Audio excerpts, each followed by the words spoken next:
And Stephanie White gave a very, I'm going to protect, I normally would say, I'm going to protect the logo answer.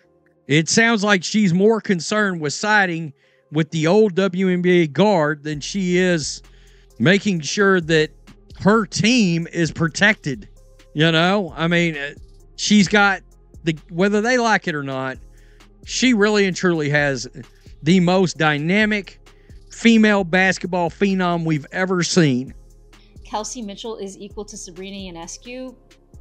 I think Kelsey Mitchell, weirdly, I do think Kelsey Mitchell's a little better than Sabrina. The only saving grace we have is that Kelsey Mitchell is heads and shoulders better than Brianna Stewart, heads and shoulders better than Jonquel Jones, heads and shoulders better than Leonie Phoebish, heads and shoulders than Nyjah Laney-Hamilton. Our saving grace is that we always have two of the best three players on our starting lineup every damn game. Kelsey, you've dealt with a lot at a certain stage of your career, injuries, off the court, things like that. I guess, how do you try to help Caitlin through this? The first time she's ever missed a game in college or the pros. Oh man, I think for us, it's support system. That shouldn't change. I think, you know, Caitlin knows that she has the ears and the eyes of the locker room and the support that she has behind, you know, whether it's us or anybody else. I would like to think that she knows it's there and to really take her time and make sure that she's, you know, well enough to be who she needs to be for us, because I want the 100% Caitlin, so I'll take it. Turns out she's human after all, Dan. She's going to be out for at least a couple of weeks, it appears. I don't know. And what does that overall do to the WNBA? This is your time to shine, ladies. I mean, the ladies of the WNBA have whined and moaned that it's not about one person. Well, okay, for a couple weeks, right here in the middle of it, you get a chance to prove that it's not only about one person. I don't know that that's great for the WNBA. Maybe the WNBA gets a little lesson in the importance of Caitlin Clark. Either way, maybe they learn it is more than one woman, or maybe they learn it's only. But I am fascinated by it. As to the Fever, you know what? This was a team that I think, well, I know expectations were to compete for a championship. They'd won some, lost one to Liberty, lost one to the Dream, and, you know, they were going to build it, you know, continue some new players, Sophie Cunningham, a couple others. But it sets them back, no question about it, which is going to set back the interest.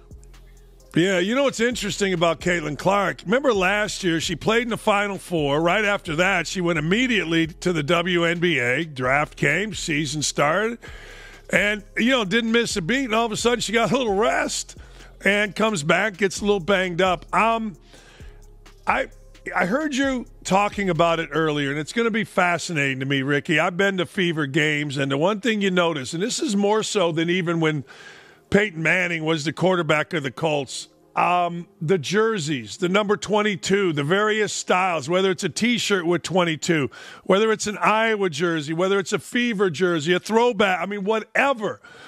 The amount of people in yellow 22 apparel is stunning. It is more than Peyton Manning ever had, leading the Colts to a Super Bowl. It's more than Reggie, more than anybody I've ever seen. I've never seen anything like it.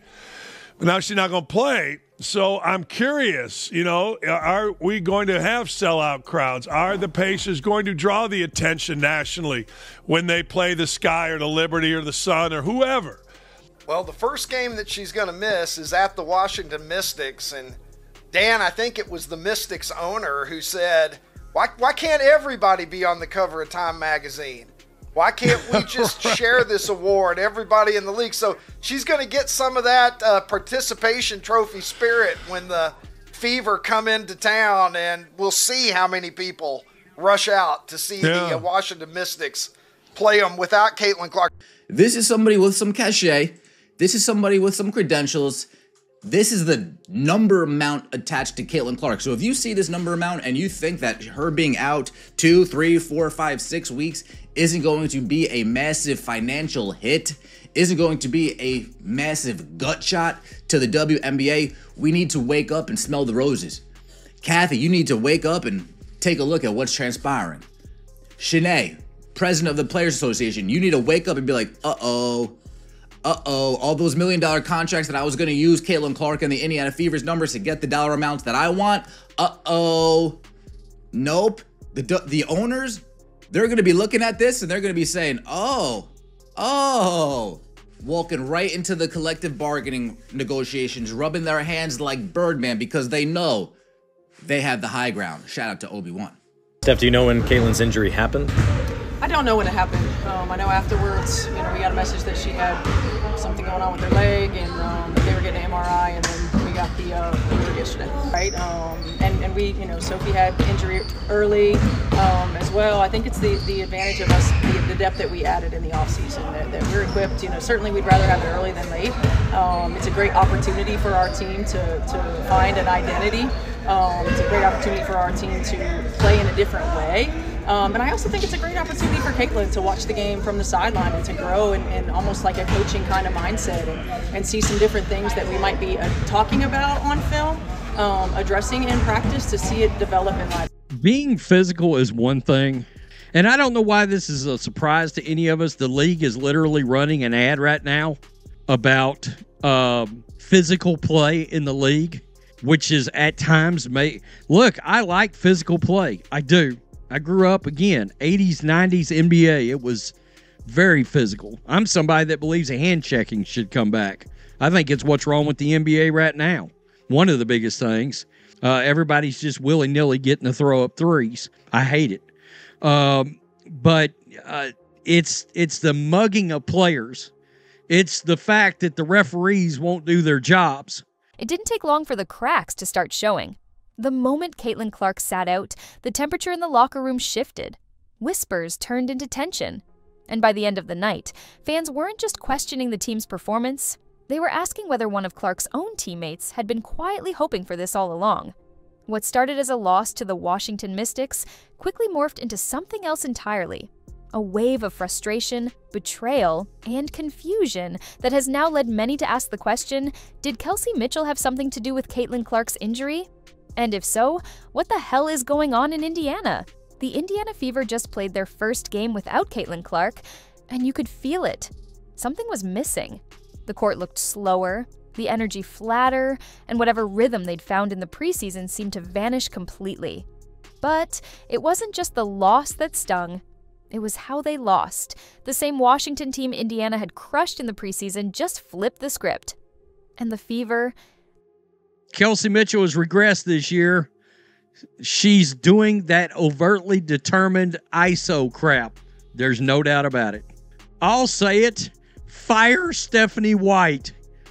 Oh, boy. And, guys, when you hear her comments when asking about intentionally rough play, here we go. I don't know.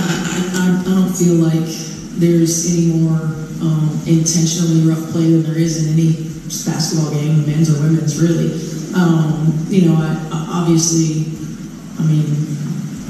I think we can get better in certain areas as far as how we call the game, consistency with how we call the game, protecting. We've been made a real point to protect airborne shooters on the perimeter. I don't think we do as good of a job at that near the rim. Are we going to say that we want a free-flowing offensive game, or are we going to have tough, grind-out physical games? And whatever way it is, the players will adjust, and coaches will adjust. They collapsed under the weight of their own confusion. Players looked lost, shots weren't falling, and decisions from the sideline only fueled the fire. Fans expected adversity, but not this kind of chaos. Not this soon. Not with this much dysfunction already bubbling to the surface. Sydney Colson, who was handed the starting point guard role, looked out of place the entire game. She struggled to find any rhythm, and the offense was painfully stagnant. Watching her try to orchestrate the team felt like watching someone play a role they were never built for. And it was clear, if Caitlin Clark was the mind of this team, Colson wasn't ready to be the backup brain. Her minutes dragged, the plays stalled, and the fans watching at home started asking the obvious question, why the hell is Sophie Cunningham not on the floor more? Sophie, who balled out in the preseason against this same Mystics team with 21 points and a massive plus 16 impact, barely saw the court. Her role was minimized. 20 minutes, 2 points, 1 assist, 3 rebounds. It was baffling. A player who had proved herself just days earlier was suddenly benched for long stretches, and the woman leading the decision-making from the sideline, Stephanie White. A coach now facing one of the biggest waves of backlash of her career. Because this wasn't just about strategy, this was about loyalty, priorities. And maybe, just maybe, exposing the truth about what's really been going on behind the scenes. In the absence of Clark, players were supposed to step up. Kelsey Mitchell was one of them, but instead of rising to the moment, Kelsey fell flat. And not just in the box score. Her performance raised eyebrows not just for the misses, but for the way she handled the ball. 32 minutes on the floor, 16 shot attempts, only 4 makes. She dribbled out possessions like she was trying to prove something, like she wanted to be the star now that Clark was out. But her body language, it wasn't that of a leader. It was someone grasping for control, someone trying too hard, someone who had something to prove, and maybe the wrong reason for proving it. It's been said that jealousy in sports is a silent killer, and what's unfolding inside the Fever locker room might be proof of that. Kelsey Mitchell has been with the Fever for years. She's been through the grind, the losing seasons, the empty arenas. Then suddenly, Caitlin Clark gets drafted and everything changes. The lights get brighter, the media flocks, and all the attention shifts. Kelsey's team is no longer hers. The city isn't chanting her name. And from the outside, it looked like she was handling it. But now people are starting to question whether she ever really accepted it at all. It's easy to overlook the psychology of a team when a superstar walks through the door. But when that superstar goes down, whether through accident or something more intentional, the real personalities begin to show. And last night, Kelsey Mitchell wasn't just inefficient. She looked defiant. Not like a teammate stepping up to hold the team together, but like a player eager to take the spotlight back, even if it meant stepping over the very person who brought the spotlight to Indiana in the first place. After the game, head coach Stephanie White faced the media. And while her tone was measured, the cracks were showing. When asked about the physicality of the league, she dodged. She stumbled through answers. She gave what can only be described as a protect the logo response. And for some fans, it felt like she was protecting the wrong thing. Because Stephanie wasn't defending her players. She wasn't outraged over the lack of foul calls that left Kelsey Mitchell on the floor after hard contact. She wasn't demanding better officiating for the team that just lost its star. She was walking the company line, and people noticed. And then came the moment that's now being replayed all over social media. A clip of Kelsey Mitchell driving to the basket. She gets rocked, no whistle, and you hear the commentators say, "No call." But what people are really analyzing now isn't the hit. It's the body language afterward. Kelsey doesn't help her teammate up. She doesn't argue the call. She walks away like nothing happened. Cold, detached, like someone who didn't care about the result, just that she got to take the shot. Fans are wondering, was that the same energy she had when Caitlin went down? Where was the concern, the leadership, the sisterhood that's supposed to bind these players together? It's gone. That's what fans are saying. The chemistry's gone. And what's worse, the silence from the locker room is deafening. Nobody's standing up for Caitlin Clark publicly, not in a meaningful way. Not like you'd expect if your franchise cornerstone just got sidelined. And now people are starting to ask the question nobody wanted to touch. What if this injury didn't just happen? What if someone on the inside wanted her out of the picture, even if just temporarily? Not an outright hit, but the kind of passive resistance that lets someone else take the fall while you quietly benefit. A jealousy play, a calculated silence, a shadow move hidden behind a handshake. Kelsey Mitchell's performance wasn't just bad statistically, it was bad emotionally. You could feel it. The energy wasn't right.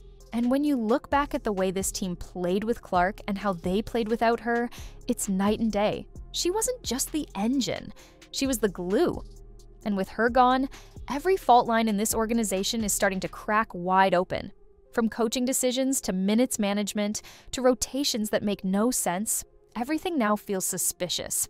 And right at the center of it all, you've got one player who's been here the whole time, who's been waiting for her moment, and who suddenly sees the spotlight swinging her way again. Kelsey Mitchell might say all the right things in the press. She might smile during warm-ups and pretend like everything's fine. But watch the film. Watch her demeanor. Watch the way she operates when Clark isn't there to lead. There's something off, and people are finally starting to call it out. Stephanie White may have tried to downplay the physical play. She may have tried to act like it's just part of the game. But fans aren't buying it. Not when it's Caitlin Clark lying on the ground and nobody's saying anything. Not when the players around her act like it's business as usual. This wasn't a team rallying around a fallen star. This was a team carrying on like her absence was an opportunity, not a loss. And if Stephanie White really believes there's no extra roughness in these games, then why are more and more people saying the opposite? Why are fans from both sides pointing out the targeting, the hard screens, the suspicious silence from other teams when Clark gets hit? It's not just one bad game anymore, it's a pattern. And for the Fever, it's becoming a public relations disaster. As the hours passed after the Fever's loss, fans weren't just angry, they were embarrassed. Social media lit up with clips of miscommunications, missed rotations, and players looking like they didn't even belong on the same team. But what drew the most fire wasn't just the on-court disaster, it was the decisions made before the game even tipped off. The minute Sophie Cunningham was benched for long stretches despite her preseason dominance, people started asking what game Stephanie White was watching. And the bigger question, who's really calling the shots inside this locker room? Because when a coach benches a hot hand in favor of someone like Sydney Colson, who, let's be real, has been a liability for most of her appearances this season, you start to wonder, is this strategy or politics? And if it's politics, who benefits? The answer fans keep circling back to is chilling. Kelsey Mitchell. With Clark out of the way and Sophie pushed to the sidelines, it's Mitchell's world again. At least, that's how she's playing it. Running isolation sets, dribbling out the clock, ignoring open teammates. This wasn't team basketball, it was a takeover. And that's exactly why people are now asking if Stephanie White is losing control of this team. Or worse, if she never had it to begin with. It wasn't just that Kelsey Mitchell had a bad shooting night. It was the way she kept demanding the ball, forcing contested shots, and walking off missed plays with a look that said, I don't care. That kind of energy, especially with your superstar sidelined, isn't just harmful, it's revealing. It tells you everything you need to know about how the locker room really feels about Clark's presence. It tells you who was truly invested in winning and who just wanted their shot back. Fans haven't forgotten that when Caitlin Clark came into the league, there was immediate pushback. Not just from fans or media, but from some players who suddenly felt displaced. Players like Mitchell, who'd been grinding in the shadows for years, now watching a rookie take the spotlight, the endorsements, the interviews, and most importantly, the ball. And instead of adapting, instead of rising with Clark and becoming a dynamic duo, Kelsey has been playing like she wants to prove she doesn't need her. That she can still be the face of this franchise. That Caitlin Clark is a visitor, not a cornerstone. But here's the truth. When Clark is on the floor, the Fever have an identity, a direction. She brings order to the chaos. Without her, it's a free-for-all. And in that free-for-all, Kelsey Mitchell is operating like a solo artist refusing to rehearse with the band. It's reckless, it's disruptive, and worst of all, it's deliberate. People close to the team have started leaking signs of tension, subtle shade thrown in interviews, players unfollowing each other on social media, minutes shifting with no clear explanation. And fans have noticed that every time Clark draws physical contact, the reactions from teammates are lukewarm at best. There's no protective energy, no rallying, no confrontation with referees. It's like they're numb to it, or worse, indifferent. Then came Stephanie White's press conference. Asked point blank whether the league was getting too physical, whether players like Clark were being unfairly targeted, White responded with a shrug of the shoulders and a vague, politically correct monologue. No passion, no outrage, no real defense of her star player. She didn't challenge the officiating. She didn't stand up for Clark. She didn't demand change. Instead, she did what coaches do when they're trying to protect their job instead of their players. She played it safe. And that silence said everything. In sports, silence is never neutral. It's a signal. And White's unwillingness to call out the obvious, despite growing national concern that Caitlin Clark is being treated differently on the court, feels like complicity, or at the very least, cowardice. And that has fans wondering whether she's trying to avoid conflict with veteran players who feel threatened by Clark's rise. Players like Kelsey Mitchell, because let's be honest, this isn't the first time a locker room has splintered when a superstar enters the building.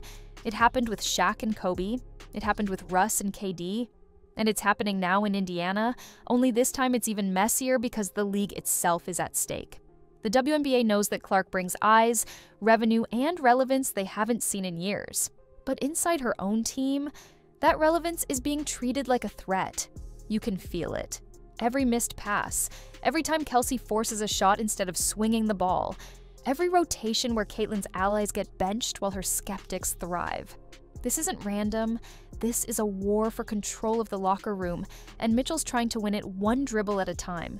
That's what makes Stephanie White's recent lineup so suspicious. Why is Natasha Howard, who should be dominating the paint in Clark's absence, only getting 17 minutes? Why did Aaliyah Boston, arguably the team's second most efficient weapon, only take 5 shots despite hitting 80% of them?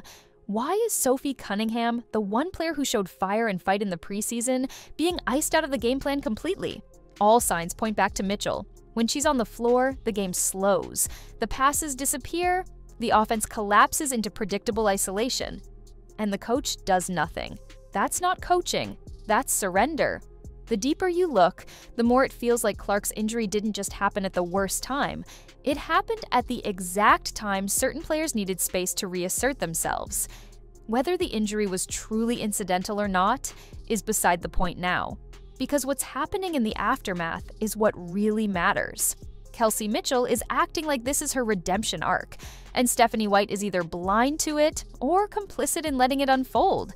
And what's the result? Fans are bailing. The building that was sold out last week saw over 3,000 no-shows.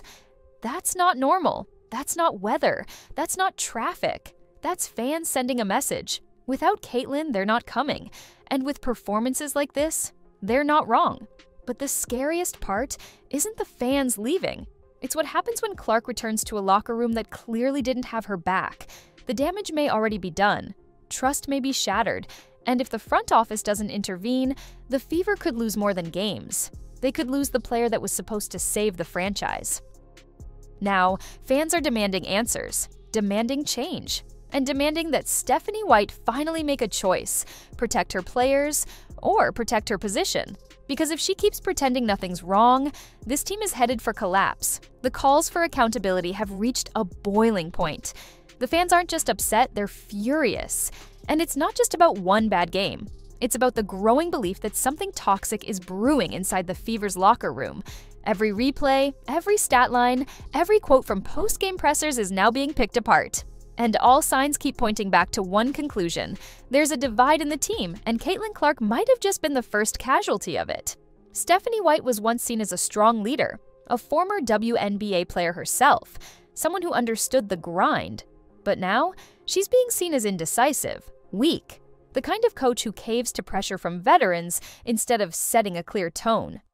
When the moment came to stand up for Clark, for integrity, for the future of this team, she gave a non-answer. She avoided saying anything too bold. And in that moment, she lost something vital: the trust of the fan base. People are starting to say what no one wanted to admit. Stephanie White might not be the right coach for this new era. Not because she lacks experience, not because she lacks knowledge, but because she doesn't seem to understand what's at stake. Caitlyn Clark isn't just another rookie. She's a generational talent, a walking ticket sale, a media engine. She's someone who brought new money, new eyes, and new energy to the league. And instead of building a system around her, White has let her become a target on the court, a target in the media, and now, maybe, a target in her own team. When a player goes down with an injury, especially a star, teams usually rally. There's concern, there's support, there are statements, but after Clark went out, there was silence. No emotional post from Kelsey Mitchell, no fire from her teammates in the press, just flat energy, business-as-usual vibes, and a team that played like they were relieved to be back in their old rhythm, without the national attention. That's not just weird, it's telling, and fans have noticed. The online chatter is louder than ever, clips are circulating, analysts are weighing in, and many are echoing the same question: does Kelsey Mitchell secretly resent Caitlyn Clark? Did years of losing condition her to believe that she'd never get the spotlight, only for a rookie to walk in and change everything overnight? The comparison is hard to ignore. One is a sharpshooter who played for years in obscurity. The other is a rookie who brought ESPN cameras to every game. That kind of contrast can create envy, even in the most disciplined players. And when that envy festers, it can turn into something uglier. That ugliness is now leaking onto the court. Look at the way Kelsey plays when Clark is gone. She's not trying to facilitate, she's trying to dominate. Every possession becomes about her. Every missed shot followed by a shrug instead of accountability. The ball movement dies, the chemistry dissolves, and when you see other key players like Aaliyah Boston and Natasha Howard getting less involved, you start to wonder, is this team being frozen out by its own veteran? There's also a deeper layer here, something fans in Indiana are starting to whisper about. The idea that Kelsey Mitchell doesn't just want the ball, she wants the crown. She wants to be the franchise. And to her, Caitlin Clark represents a takeover, not a partnership, not a savior, a threat. You can see it in the stats. When Clark plays, Mitchell's usage rate drops. The ball gets spread around. The system flows through Clark. But without her, Kelsey becomes the system. And it's not working. The offense collapses into isolation. The scoreboard stalls. And the team stops playing together. It's not just bad basketball, it's bad leadership. And it's exposing Stephanie White as a coach who's either too scared or too loyal to make the right changes. She keeps rewarding bad habits, keeps sending the same players out to repeat the same mistakes. And when questioned about it, she gives answers that sound more like excuses than insight. Her refusal to confront the obvious is becoming its own scandal, because fans aren't stupid. They've seen what a well-run team looks like. They've seen how Clark's presence instantly elevates teammates when the ball moves, but they've also seen how fast that goodwill can evaporate when players start playing selfish. And if White doesn't fix it now, it could cost them everything. Let's be real, the WNBA is finally on the verge of a breakthrough. Caitlin Clark is the biggest reason for that. But all of that momentum could crash if teams like the Fever continue to mismanage their stars. And worse, if veterans feel empowered to freeze out new blood just to protect their status. That's a league-wide problem waiting to explode. Which brings us to the real crossroads. What happens when Caitlin Clark comes back?